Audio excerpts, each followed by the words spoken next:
எப்படி இருக்கு? இன்றைக்கி நான் வந்து மிக்ஸ்டு பருப்பு வடை பண்ண போகிறேன். மிக்ஸ்டு பருப்பு வடைன்னா இது இந்த மாதிரி விற்கிறது டிமார்ட்டில். எங்களுக்கு மிக்ஸாக எல்லா பருப்பும் இதில் என்னென்ன பருப்பு இருக்குது அப்படின்னா தோரம்பருப்பு, மசூர் தால், அப்புறம் வந்து பச்சை பயிர் இருக்குல்ல அது உடைச்சது எல்லாமே எல்லாம் மிக்ஸாக இருக்கும் இந்த பருப்பு. இந்த பருப்பில் ஒரு வடை செய்ய போகிறேன், ரொம்ப டேஸ்ட்டாக இருக்கும். அது அளவு நான் சொல்கிறேன். நான் எங்கள் காலத்தில் எந்த அளவுக்கு எடுத்துக்கிறேன்னா இதால் 1 கிளாஸ் எடுத்துக்கிறேன். இது ஒரு மணி நேரம் ஊறினா போதும். இதில் கருப்பு பயிறு, கருப்பு உளுந்து பயிறு எல்லாமே இருக்குது. இதெல்லாம் கொஞ்சம் 1 மணி நேரம் 1 to 1.5 மணி நேரம் ஊறினா போதும். அதுக்குள்ளே இது ஊறி போயிடும். இதுக்கு இன்னும் கொஞ்சம் கிறிஸ்பியாக இருக்கிறதுக்காக ஒரே 1 ஸ்பூன் அரிசி எடுத்துட்டுருக்கேன்.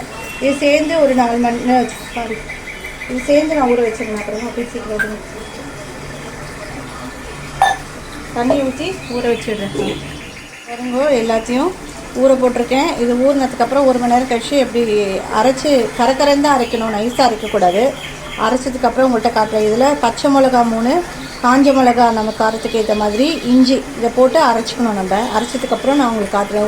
ஊறினதுக்கப்புறமே காட்டுறேன். நேரத்துக்கு மேலே ஊறிட்டு இப்போ வடைக்கு அரைச்சிடலாம். என்னென்ன போட்டுக்க போகிறேன்னா இஞ்சி 1 துண்டு, காஞ்ச மிளகா, பச்சை மிளகா, லாஸ்ட்டாக கொத்தமல்லி கருவேப்பிலை கட் பண்ணி போட்டுக்கலாம். வெங்காயம் வேணால் ஆட் பண்ணிக்கலாம். இவ்வளோ தான் நான் இப்போ இதை அரைக்க போகிறேன். வடை பண்ணும்போது காட்டுறேன் நான் என்னென்ன போடுறேன். கொத்தமல்லி கருவேப்பிலை பொடியை நறுக்கி வச்சுட்டு அதுவும் போட போகிறேன். இஞ்சி 1 துண்டு, அவ்வளோதான். அரைச்சதுக்கு அப்புறம் காட்டுறேன். கொஞ்சம் நரன்னு அரைச்சிக்கணும், நைஸாக அரைக்கக்கூடாது. கொஞ்சம் கரன்னு அரைச்சிக்கணும், அவ்வளோதான். ஓகே, இப்போ பாருங்க, குறைன்னு அரைச்சிட்டேன். உப்பு சேர்த்து அரைச்சிருக்கேன். இப்போ இது கூட நான் என்ன ஆட் பண்ண போகிறேன்னா வெங்காயம், கொத்தமல்லி கருவேப்பிலை பொடியை நறுக்கி வச்சுட்டேன்.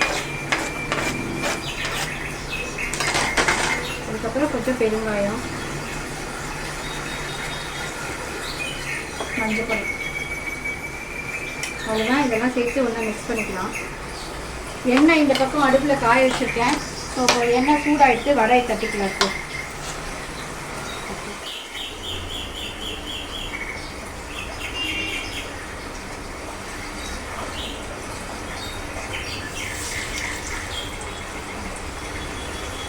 வடை எப்படி கொஞ்சம் மெலிசாக, ரொம்ப திக்காகவும் இல்லாமல் ரொம்ப மெலிசாகவும் இல்லாமல் இது தட்டி கையில் தட்டி பழக்கம் வந்து முடியாதவா கவரில் தட்டிக்கலாம்.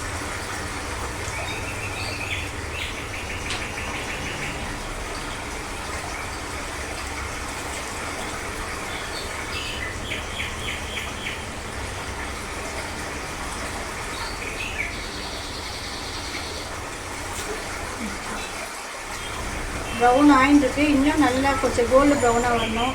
வடை பாருங்க, கரெக்டான சூப்பராக வந்துருக்கு வடை. இன்னும் கொஞ்சம் கோல்டு ப்ரௌன் ஆகட்டும். உங்களுக்கு இந்த மாதிரி மிக்ஸ் கிடைக்கலன்னா நீங்கள் ஆட்லேயே எல்லா பருப்பையும் ஈக்குவல் மெஷர்மெண்ட்டில் போட்டிங்கன்னா சரியாக இருக்கும்.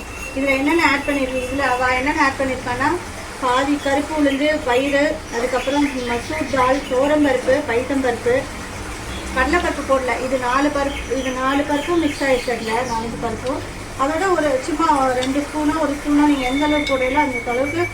கொஞ்சமாக போட்டீங்கன்னா 1 ஸ்பூன் போட்டுக்கலாம். நிறையா போட்டீங்கன்னா 2 ஸ்பூன் அரிசி போட்டு அப்படியே ஊற வச்சுட்டு 2 மணி நேரம் ஊற வச்சுட்டு கரக்கரன்னு அரைச்சி வடை தட்டினா அவ்வளோ சூப்பராக இருக்கும். பண்ணி பாருங்கள், ட்ரை பண்ணி பாருங்கள். அதே மாதிரி வெறும் பைத்தம்பருப்பில் வடை பண்ணலாம்.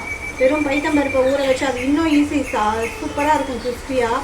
அது போண்டா மாதிரியும் போடலாம், குட்டி குட்டியாக. அப்புறம் வடை மாதிரியும் போடலாம். அதே மாதிரி அரிச்சந்தல், அது காராமணி, வெறும் காராமணி, அதெல்லாம் இந்த ஊரில் பண்ணுவோம் ஸ்பெஷல். ஒரு நாள் உங்களுக்கு ஒரு நாள் ஒன்று வெரைட்டி வடை பண்ணி காட்டுறேன் நான். பாருங்க, வடை நல்லா ப்ரௌன் ஆகிடுச்சு. இருக்கலாம், இன்னும் 2 நிமிஷம் இருக்கலாம். வடை ரெடி ஆகிடுச்சு, எடுத்துடுறேன். வடை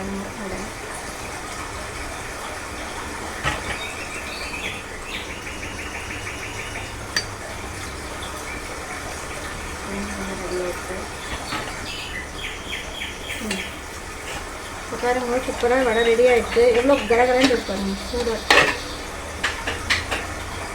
பாருங்க. எவ்வளோ மொறுன்னு சவுண்டு கேட்குங்களா, சூடாக இருக்குது. 2 நிமிஷம் ஆகும்.